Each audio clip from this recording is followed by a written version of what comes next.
Ouais, c'est un rebord de bassin, on ne comprend pas bien comment ça fonctionne encore, c'est vraiment étrange. Mais bon, donc, bon, là il y a des nouveautés sur la citerne. Voilà, donc là nous nous trouvons dans la citerne d'époque romaine de la Monédière à Bessan. Deux sondages ont été réalisés à l'intérieur de cette construction de façon à aller chercher le fond et donc de pouvoir mesurer la hauteur totale de la citerne et donc sa contenance, pour évaluer sa contenance et puis pour aller également observer sa mise en œuvre. Donc vous avez une élévation en bloc de basalte noyé dans du mortier de chaux. Le fond est revêtu donc d'un béton de tuileau hydraulique totalement étanche qui a été coulé probablement sur un lit de galets ou de bloc de basalte, avec probablement ici un quart de rond pour l'étanchéité. Ensuite, on a un revêtement hydraulique qui devait recouvrir le mur. Et ensuite, la moitié supérieure est constituée donc d'une voûte en briques, enfin en tuiles plus exactement, fragments de tuiles, liés au mortier de chaux. Et on voit très très bien les vestiges du revêtement hydraulique d'époque romaine. Voilà. Alors, cet ouvrage y pose un certain nombre de problèmes. Parce que, évidemment, il y a des remaniements. Hein. Cette citerne, elle est là depuis probablement, on va dire, presque un peu moins de 2000 ans. Et donc, elle a une vie assez complexe. C'est d'abord, il faut le dire, c'est la seule citerne conservée en élévation avec son plafond dans tout le sud de la Gaule.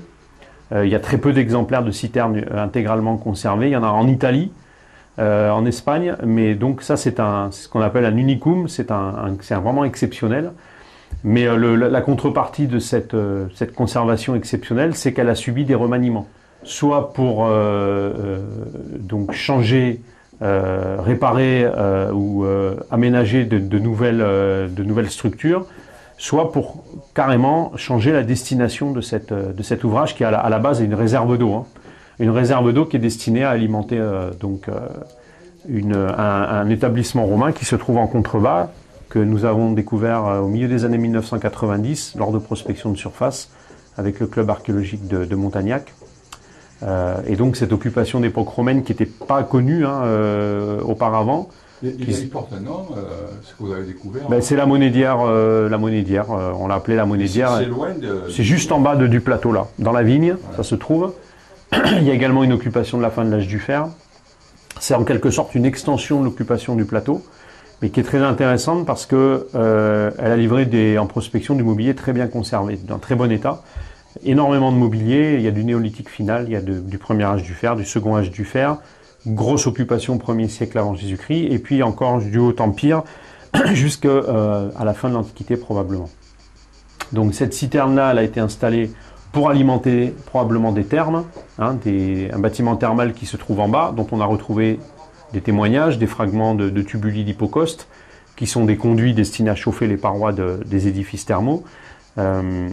Mais elle pose un certain nombre de questions. Elle alimentait donc ces thermes, mais pour le moment, on ne sait pas par quel dispositif.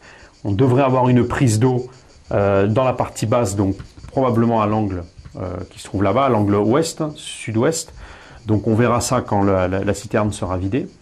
Et puis, donc, elle a également la principale question, c'est comment était-elle alimentée? On n'arrive pas à le déterminer. Les sondages qu'on a fait autour montrent qu'il n'y a pas de bâtiments qui sont accolés à cette citerne. On aurait pu penser qu'autour de cette citerne se développaient des constructions d'époque romaine, dont les toitures, par un système de gouttières, donc envoyaient l'eau vers cette citerne, et en particulier vers cet orifice qui se trouvait exactement dans l'axe, là. Là, ça, c'est un orifice probablement antique, ici, qui a été bouché postérieurement, on le voit très bien. Hein, on voit qu'il y a une interruption dans la voûte. Ici. Donc on ne sait pas comment elle a été alimentée, on ne sait pas par quel dispositif elle alimentait le site d'époque romaine qui se trouve en contrebas. Et donc autant de questions qu'il faudra aborder. Bon, pour le moment, il s'agissait de faire un diagnostic de cet édifice, de sa mise en œuvre, éventuellement de sa chronologie, et puis de son histoire. Donc c'est un premier travail préliminaire. Il va falloir développer plus avant donc son étude, notamment en engageant une étude du bâti qui soit extrêmement fine. Et ensuite, on entreprendra donc un relevé un peu plus méthodique de tout l'intérieur, à la fois des plaques conservées d'enduit hydraulique, mais également donc tous les percements postérieurs, donc celui-ci là, avec ce bouchage en fait, ici. On va regarder aussi ce bouchage-là et on voit également que toute l'arrière de la citerne a été probablement reconstruit.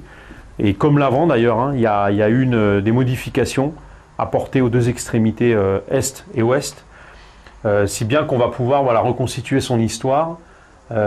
Mais on pressent que les deux orifices qui ont été dégagés là et là-bas, hein, on voit deux orifices dans l'axe, donc dans l'intrados, au sommet de l'intrados de la voûte d'époque romaine, on voit un orifice, et puis là-bas à l'extrémité sur le flanc, on voit un autre orifice. Et il y en a également un ici, derrière nous. Sur le flanc. Voilà. Et donc, ces orifices ont l'air contemporains du toit de la citerne. Sauf que le toit de la citerne n'est peut-être pas antique. C'est-à-dire que l'enduit d'étanchéité qui se trouve à la surface du toit de la citerne pourrait être médiéval, voire moderne. Et donc, ça pourrait correspondre à un état intermédiaire de la citerne avant le percement de cette porte. Voilà. Alors, est-ce qu'à ce moment-là, la citerne était encore totalement en eau? Comment elle fonctionnait? À quel site elle servait? Bon, on sait, grâce à la découverte du grand fossé là-bas, qui a été mis au jour l'année dernière par Alexandre Bellier, on sait que il y a une occupation qui est probablement médiévale sur ce site, qui a peut-être un rapport avec le château de Saint-Laurent de Touroul, qui n'est pas très très loin. Donc il y a peut-être une construction, une motte castrale avec une tour entourée d'un système défensif, donc un grand fossé avec une levée de terre et peut-être une palissade. Donc ça pourrait nous mettre autour de 9e, 10e siècle, avant que le site ne soit abandonné et que les occupants aillent rejoindre le château de Touroul, qui se trouve donc à quelques centaines de mètres au sud. Voilà, donc c'est des questions auxquelles on répondra progressivement, probablement l'été prochain. On sait que toute la partie vraiment inférieure et la voûte sont bien d'époque romaine et qu'il y a des réaménagements qui sont mis en œuvre, mais de façon quand même de façon assez légère, hein, si on regarde l'édifice dans sa totalité. Donc a priori ça ressemble à un mur de bassin. Ouais, le bassin serait de ce côté. Ça a la bonne profondeur, environ 1 mètre. C'est les profondeurs de bassin. Dans la région, c'est pour des bassins viticoles notamment, ou pour des petites piscines de thermes. Le problème, c'est que ce bassin-là ne se referme pas. On a une interruption volontaire de son développement ici. Donc on n'a pas l'impression qu'il a été cassé et on n'a pas le retour. Donc là on est sur une maçonnerie qui a l'air contemporaine de la citerne, en tout cas qui s'appuie contre ou qui est construite en même temps. Donc une structure probablement hydraulique, puisqu'elle est revêtue d'un enduit hydraulique sur sa face ouest, avec 1 mètre d'élévation, donc elle est intégralement conservée avec son rebord. Le problème, c'est que s'il s'agit d'un mur de bassin, on n'a pas le retour ici. Donc est-ce qu'il a été cassé et récupéré? Bon, c'est difficile à dire pour le moment, on va faire un petit sondage, on va voir. À vrai dire, les citernes qu'on connaît dans la région, celles qui ont été fouillées, ne présentent pas ce type de dispositif. Donc bon, ça complique singulièrement l'interprétation. On voit également donc, une structure battue qui s'appuie contre cette élévation, là, une structure bâtie qui est composée de blocs de basalte installés en parement avec un blocage de fragments de tuiles. Tout ça vient s'appuyer contre la citerne. Donc il y a des vestiges d'occupation contemporains, probablement du Haut Empire. Et puis de ce côté-là, on a des niveaux de sol, on a probablement donc des terrasses avec des niveaux de sol, des niveaux de circulation, donc des fragments de tuiles à plat. Donc ça c'est pas bien daté mais c'est antique. Ce mur de terrasse est probablement 18e ou 19e siècle, voire moins ancien encore.